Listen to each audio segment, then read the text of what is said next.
शं वरुणः शन्नो भवत्वर्यमा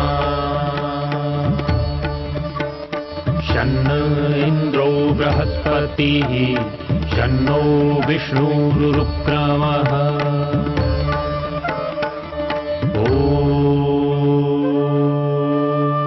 शान्ति शान्ति शान्तिः।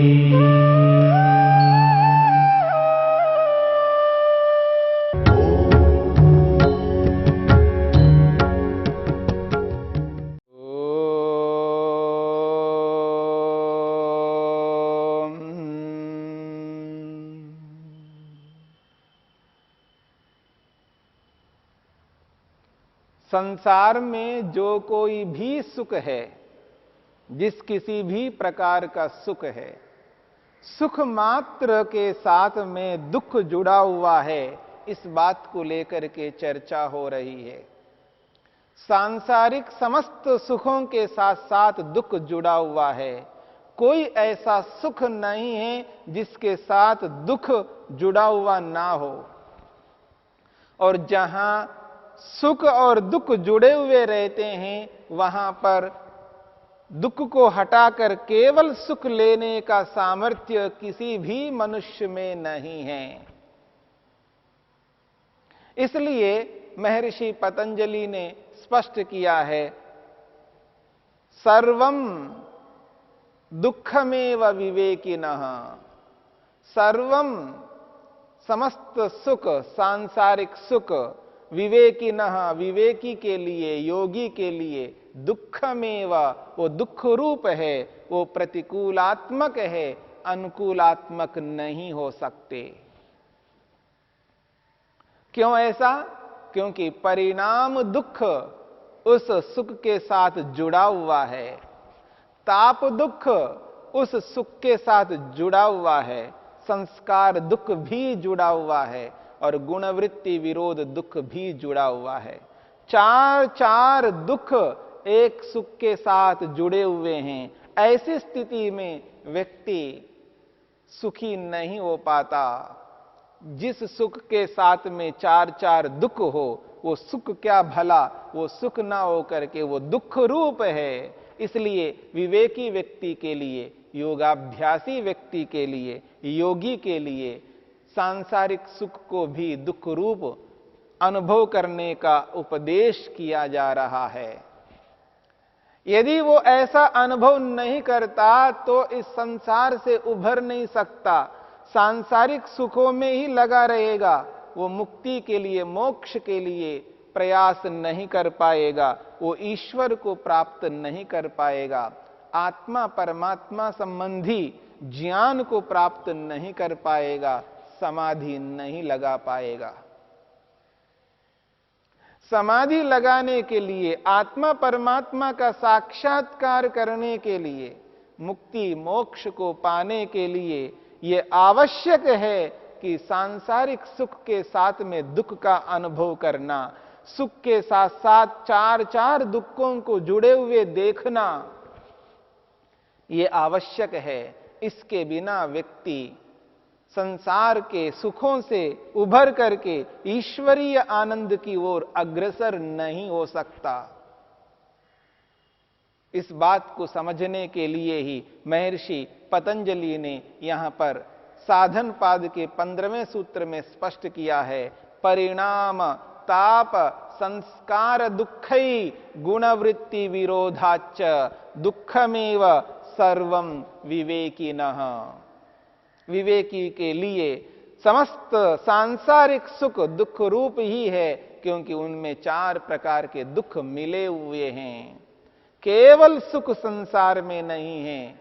सांसारिक कोई भी सुख ऐसा नहीं है वहां केवल सुख हो, उसके साथ चार दुख मिले हुए ना हो।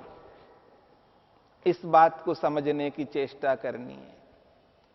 और जब व्यक्ति संसार में सुख का अनुभव करता है तो उसके साथ राग जुड़ा हुआ रहता है,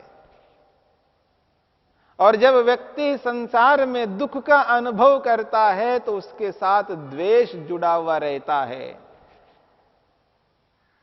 और महर्षि वेदव्यास कहना चाहते हैं मुह्यति च, वो मोहग्रस्त होता है, मोह को भी उत्पन्न करता है।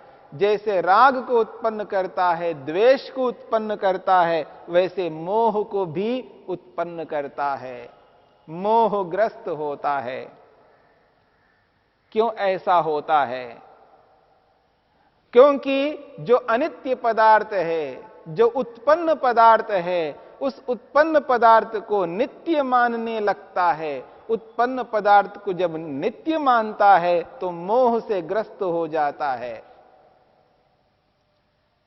जो अशुद्ध पदार्थ है, मलिन युक्त है, अपवित्र पदार्थ है, उसको जब शुद्ध पवित्र मानने लगता है, अशुद्ध को शुद्ध मानने लगता है, तब वो मोहग्रस्त हो जाता है। मुह्यति, जो दुख है, वास्तव में दुख रूप है, उसको सुख रूप अनुभव करता है, दुख को सुख अनुभव करने लगता है, यही मोह है। वो मुह्यति, वो मोहग्रस्त होता है, क्योंकि वो दुख को सुख अनुभव करने लगता है। और जो जड़ पदार्थ है, उस जड़ पदार्थ को चेतन अनुभव करने लगता है। जड़ को चेतन मानना ही मोह से ग्रस्त होना है। मुह्यति, वो मोह से ग्रस्त हो गया है। इसलिए महर्षि वेदव्यास कहना चाहते हैं तथा च, उसी प्रकार जिस प्रकार सुख के अनुभव के साथ वो राग से युक्त होता है, तथा च उसी प्रकार द्वेष्टि दुख साधनानि, दुख के साधनों के प्रति द्वेष करता है। ठीक उसी प्रकार से मुह्यति च, वो मोह से ग्रस्त होता है, क्योंकि वो अनित्य को नित्य मानता है, वो अशुद्ध को शुद्ध मानता है, वो दुख को सुख मानता है और जड़ को चेतन मानता है। मुह्यति च, वो मोहग्रस्त हो जाता है। द्वेष मोह कृतो अपि अस्ति कर्माशया, फिर उस द्वेष से, उस मोह से उत्पन्न कर्माशय भी बनता है। व्यक्ति कर्माशय को उत्पन्न करता है। द्वेषज कर्माशय, मोहज कर्माशय और रागज कर्माशय, ये तीन प्रकार के कर्माशयों को लगातार उत्पन्न करता हुआ जाता है व्यक्ति। और इन तीनों कर्माशयों से युक्त होने के कारण से ही व्यक्ति को बार बार जन्म लेना होता है। और जैसा जन्म लेता है, जिस जाति को वो प्राप्त होता है, अर्थात जिस योनि को वो प्राप्त करता है, उसके अनुरूप उसको वैसी वैसी आयु प्राप्त होती है। और जैसी जैसी योनि होगी, उसके अनुरूप वैसा वैसा भोग उसको प्राप्त हो रहा होता है। और ये सिलसिला, ये श्रृंखला निरंतर चलती रहती है, ये रुकती नहीं है। इसको रोकने के लिए ही योग का उपदेश किया है। जब व्यक्ति योग को अपनाता है और उस संसार में मिलने वाला जो कोई भी सुख है, उस सुख को सुख ना मानो, उस सुख के साथ चार चार दुख जुड़े हुए हैं, उन दुखों को अनुभव करो, एहसास करो, तब जाकर के इस संसार से ऊपर उभर सकता है व्यक्ति। अन्यथा इस संसार से उभरना अत्यंत कठिन है। और इस संसार में जो कोई भी व्यक्ति भोग प्राप्त करता है, जिसे हम भोग कहते हैं, वो भोग बिना कुछ ऐसा किए उत्पन्न नहीं हो सकता। क्या करता है व्यक्ति भोग को पाने के लिए? महर्षि वेदव्यास ने किसी ऋषि का प्रमाण देते हुए कहते हैं, तथा चोक्तम, ऐसा ही कहा है, न अनुपहत्य भूतानि भोगः संभवति। बहुत बड़ी बात कही जा रही है। वो कहते हैं न अनुपहत्य, बिना दूसरों को दुख दिए, बिना दूसरों को कष्ट दिए, बिना दूसरों की हिंसा किए, भोगः न संभवति, भोग उत्पन्न नहीं होता, यानी भोग प्राप्त नहीं हो सकता। अब देखिएगा, जो भी व्यक्ति भोग को प्राप्त कर रहा है, वो भोग बिना दूसरों को कष्ट दिए प्राप्त नहीं हो सकता, इससे बच नहीं सकता व्यक्ति। यानी न अनुपहत्य, दूसरों को दुख दिए बिना, कष्ट दिए बिना, पीड़ा दिया बिना व्यक्ति को भोग कभी प्राप्त हो ही नहीं सकता। इस बात को लेकर के गंभीरता से हमें विचार करना है, समझना है। जो व्यक्ति सांस ले रहा है, उसके माध्यम से भी न जाने कितने प्राणियों को दुख देता है, वो दिखाई नहीं देते, पर दुख तो दिया जा रहा है। जब व्यक्ति चलता है, चाहे वो पैदल चल रहा हो, वो साइकिल पर चल रहा हो, वो बाइक पर चल रहा हो, वो 4 व्हीलर पर चल रहा हो, चाहे वो ट्रेन में चल रहा हो, चाहे वो हवाई जहाज में चल रहा हो, चाहे वो पानी में चल रहा हो, कहीं ना तो कहीं व्यक्ति चलता है, आता है, जाता है। उसके कारण से जो सूक्ष्म प्राणी हैं, जो हमें दिखाई नहीं देते और दिखाई भी देते हैं, उनको हम दुख देते हैं। वो हमारे हाथ में नहीं है, हम चाह करके नहीं दे रहे हैं, हमारी ये मनसा नहीं है कि उनको दुख देना है, लेकिन हमको तो आना है, जाना है। कितनी चींटियां मर जाती हैं, कितने ऐसे प्राणी हैं जो मर जाते हैं, जो हमें दिखाई नहीं देते हैं, उनको तो दुख मिल रहा है। हम जो कोई भी भोग प्राप्त करते हैं, उस भोग के पीछे बहुत सारे प्राणी दुख को प्राप्त होते हैं।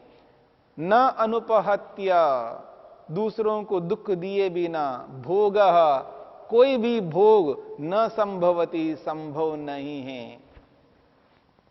और इसके कारण से भी हिंसाकृत, हिंसा से उत्पन्न कर्माशय यहां पर बनता है। तत्रास्ति हिंसाकृतो अपि शारीरः कर्माशयः। महर्षि वेदव्यास कहना चाहते हैं, शारीरः कर्माशय, शरीर से होने वाला वो कर्माशय है।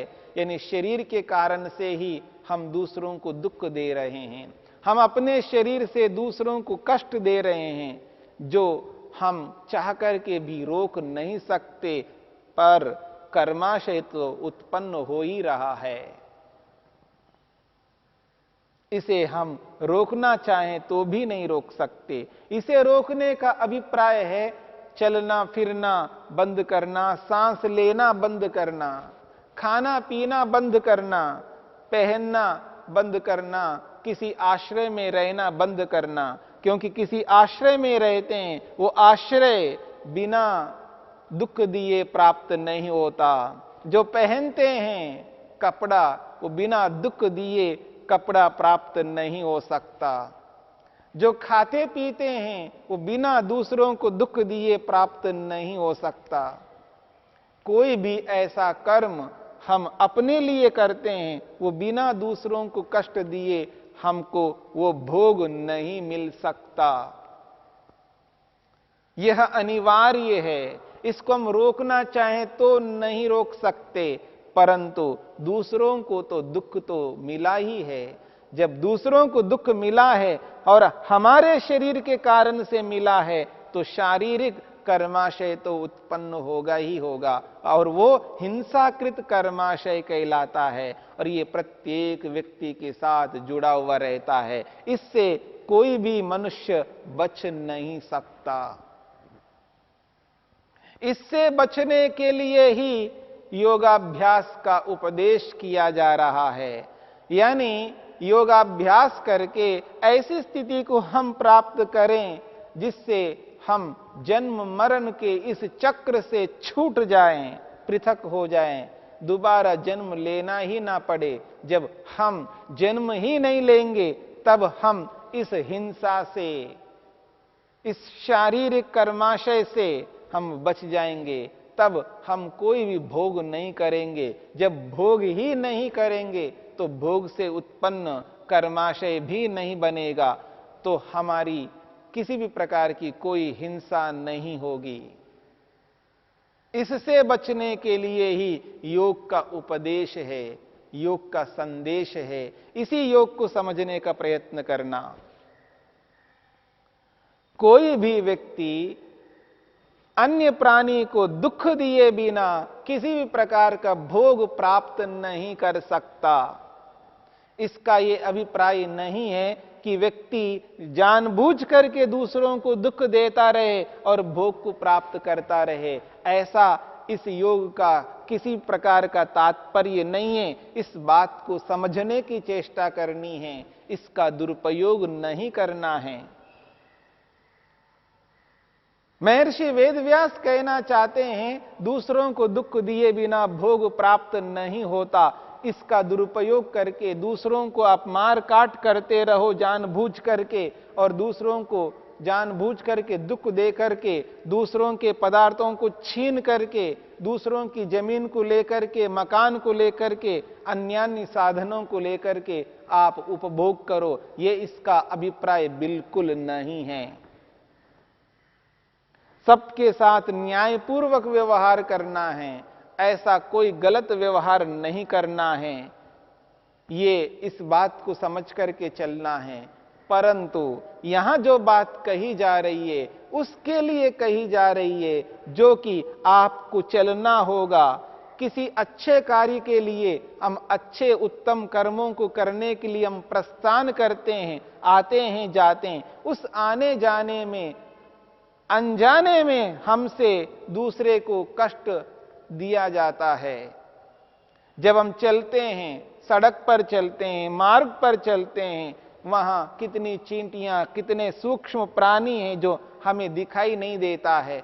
हम उसे बचाना भी चाहें तो नहीं बचा सकते, हमारे हाथ में नहीं है। ऐसा जो हम कोई दूसरे को कष्ट देते हैं, उसके लिए यहां पर कहा जा रहा है, इस प्रकार का कष्ट दिए बिना हम किसी भी प्रकार के भोग को उत्पन्न नहीं कर सकते, किसी भी प्रकार के भोग को प्राप्त नहीं कर सकते।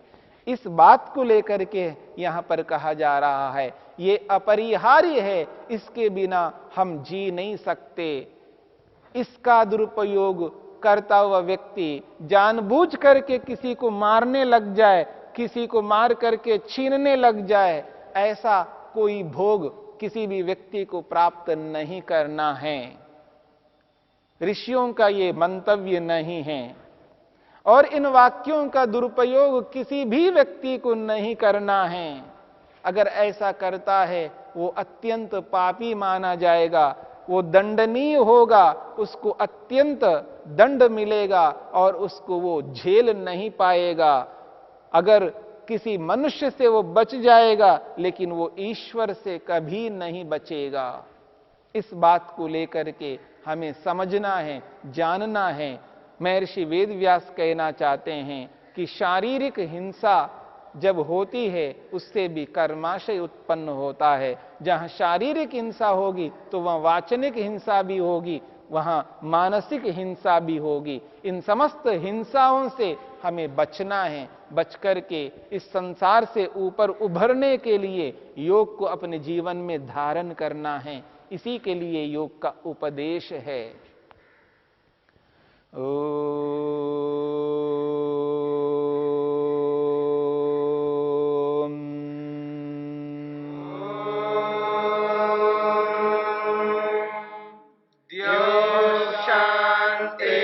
शांतिरंतरिक्षं शांतिर्पृथिवी शांतिरापः शांतिरोषधयः शांतिः वनस्पतयः शांतिर्विश्वे देवा शांतिर्ब्रह्म शांति सर्वं शांति शांतिरेव शांति शांति